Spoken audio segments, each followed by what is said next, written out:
Assalamu alaikum wa rahmatullahi wa barakatuh. Welcome to the series where we are discussing the purpose of life. What is it that we are sent here for? Why were we sent? What is the reason for us existing on this earth? What should be our purpose in life? These are the issues that we are discussing.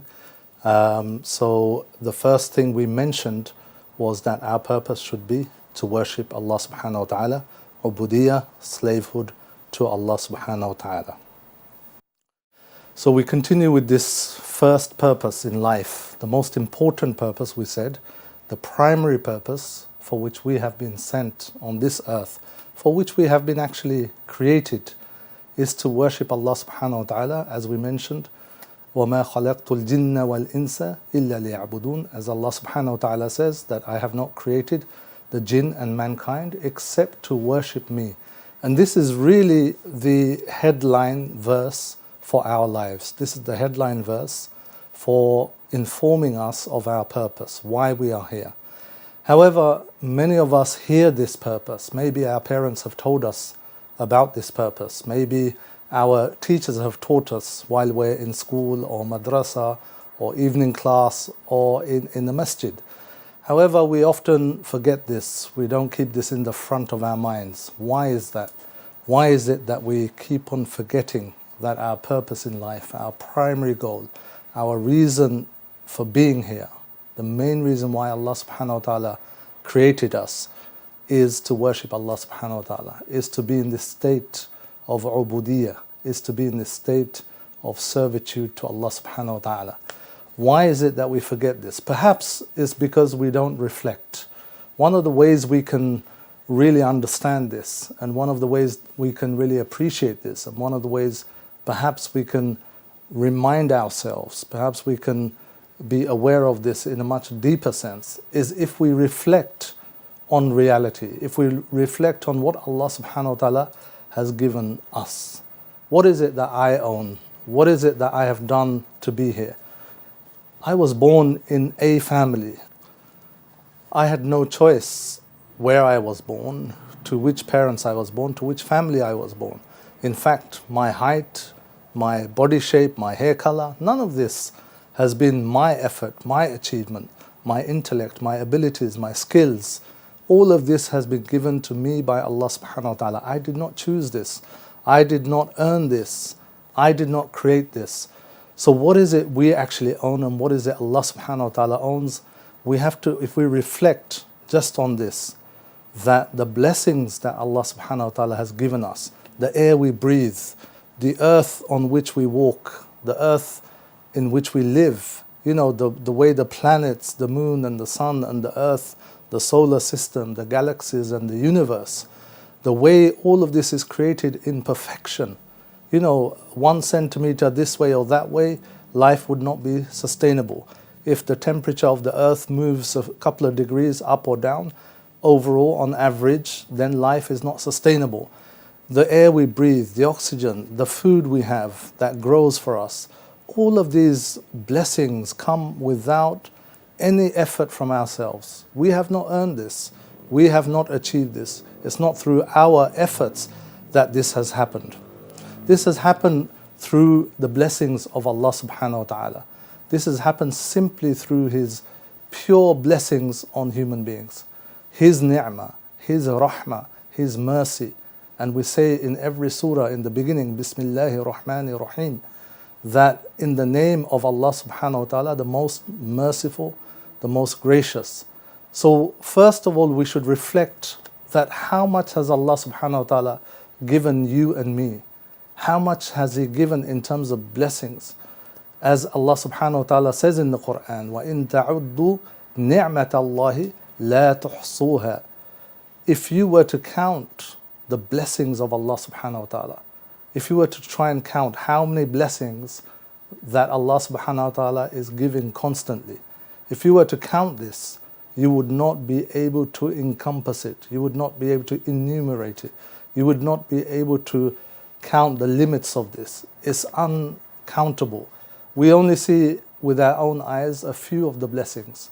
It's the tip of the iceberg. We only see what's even in front of us. Even that, we pass by life. We don't recognize those things as blessings. People are proud and arrogant of how they look. They think it's a blessing that they have earned. They think it's something to do with their own achievement or blessing that they have brought upon themselves. But this is creation of Allah subhanahu wa ta'ala. They had nothing to do with the way they look. They had nothing to do with how intelligent they are. They had nothing to do with their strength, their physical health. This is all from Allah subhanahu wa ta'ala.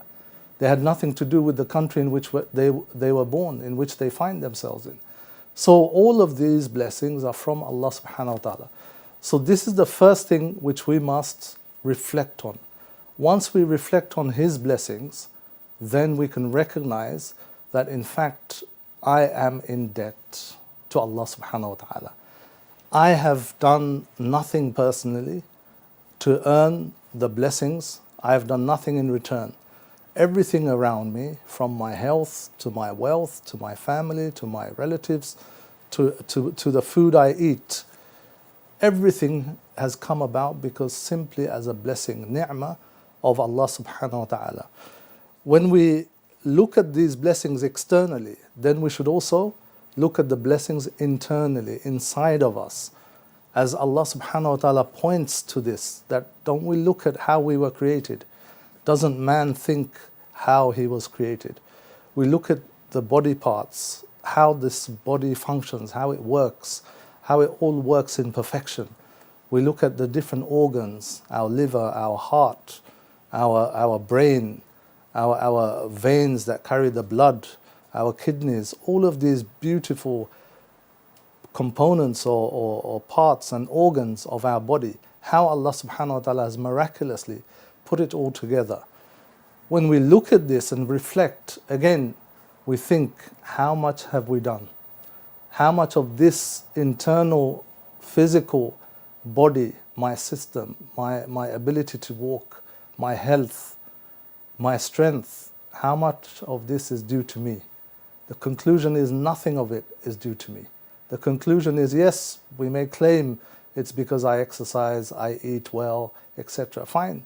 There's lots of people in the last 3 weeks, I know at least 2 to 3 healthy, very healthy people who have had heart attacks. Very healthy, the fittest people going. Football players, very active, but they've had heart attacks. So we can't claim that my health is totally down to me. So this is the first point of reflection, that what Allah subhanahu wa ta'ala has given me as a blessing throughout my life. Externally, in this world, what we see around us, externally, outside of me, all of the blessings, the natural blessings. And internally, what has Allah subhanahu wa ta'ala given me of blessing internally? My eyesight, my hearing, my heart, which pumps thousands of gallons of blood a day without being tired, without demanding maintenance, without demanding a fee. All of this is from the blessings of Allah subhanahu wa ta'ala. And all of these blessings we will be asked about on the Day of Judgment. Allah will ask us about each of these blessings. And Allah subhanahu wa ta'ala says in the Quran that we will show them our signs. Allah subhanahu wa ta'ala says very clearly that we will show them our signs on the horizon and within themselves, so that they will come to the judgment that this is the truth. So we must reflect on the signs that are both external and internal. As Allah subhanahu wa ta'ala says, سَنُرِيهِمْ آيَاتِنَا فِي الْآفَاقِ وَفِي أَنفُسِهِمْ حَتَّى يَتَبَيَّنَ لَهُمْ أَنَّهُ الْحَقِّ. That we will show them from our signs on the horizons as well as within themselves until they realize that this is the truth. So it's down to us. We must first stage to remember this purpose in life. What will help us is to reflect on the blessings that Allah subhanahu wa ta'ala has given us. So inshallah we'll carry on after the break on how to remember this purpose and how to remind ourselves of this purpose of ubudiyah to Allah subhanahu wa ta'ala. We'll be back after the break. Assalamu alaikum wa rahmatullahi wa barakatuh.